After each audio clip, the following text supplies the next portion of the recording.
Bon, alors, voilà une petite vidéo documentaire pour vous montrer comment on vit dans le Pamir. Et particulièrement dans la maison qui nous a invités cette nuit. Je suis un peu essoufflée parce qu'on est à 4100 mètres d'altitude. Là, on voit sur la maison, là, c'est des cornes de Marco Polo Parani. C'est le mouton de Marco Polo qu'il y a, des moutons sauvages qu'il y a un peu dans les montagnes. On en a déjà vu, mais c'est pas trop facile parce que pour l'instant, il fait pas assez chaud. Ouais, il y a des super longues cornes, bah oui, ils ont vu. Donc, en fait, ça, c'est la maison des ouvriers qui travaillent sur la rue. Et là, il y a des maisons abandonnées qui ne servent plus. Et donc, Djenka qui nous a invités, lui, il est parti au travail et il va dégager la route des neiges. Il y a d'autres touristes qui sont venus cette nuit s'installer aussi, mais eux, ils n'ont pas dormi à l'intérieur. Ils ont préféré dormir à la wild. Là, c'est la rivière dans laquelle on est allé chercher l'eau pour boire. Et il faut la faire bouillir, c'est toujours un peu plus sain, mais sinon l'eau est potable partout. Je sais pas si on voit beaucoup avec le soleil là, mais en gros il y a les toilettes au fond.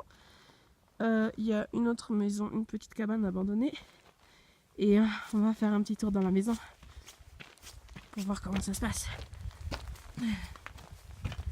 Donc ici, bon, c'est là où on jette les eaux usées. Et comme il fait froid, ça gèle, donc il faut faire attention à ne pas trop déraper. On va ranger nos vélos là-dedans, où il fait à peu près moins 5 degrés la nuit. Mais on est à l'abri du vent, enfin nous on s'en fiche, hein, c'était pour les vélos. Et là, bon, c'est la première fois qu'on voit ça. Hein. Mais c'est des espèces de... Ouais, c'est des bouts de mouton qui sont conservés. Et ils disent que c'est pour mettre la graisse de mouton. Enfin, c'est ce qu'ils nous ont expliqué, mais on n'est pas sûr d'avoir bien compris comment ça marche. C'est ici, dans cette partie-là, qu'on se lave. Là, t'as l'eau. Et on se lave sur le parquet. Tu vois? Ah.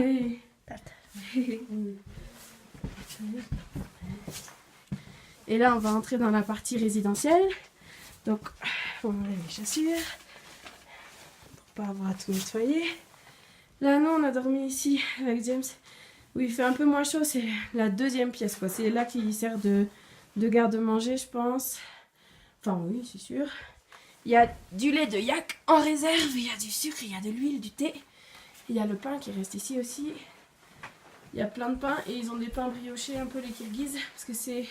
On est dans le Pamir, hein, c'est le Tadjikistan, mais ici c'est des Kirghizes qui habitent. Il y a beaucoup de Kirghizes en fait, avant que les Russes arrivent avec leurs gros sabots.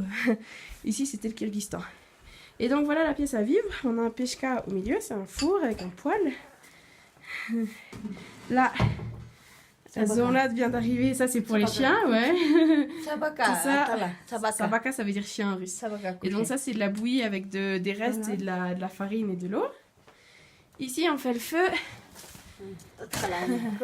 Avec du charbon et avec du caca de plein de trucs et du fumier. Parce qu'il n'y a pas de bois à cette hauteur évidemment. Donc là il y a la cuisine. Là Djenka et les Omrats ils ont dormi ici dans cette pièce, mais il fait très chaud quand même parce que bah évidemment c'est pas réglable. Et là il y a la traditionnelle pile de couverture où tu as toutes les couettes en dessous de la couverture. Et matelas quoi, couette et matelas ça fait les deux à la fois.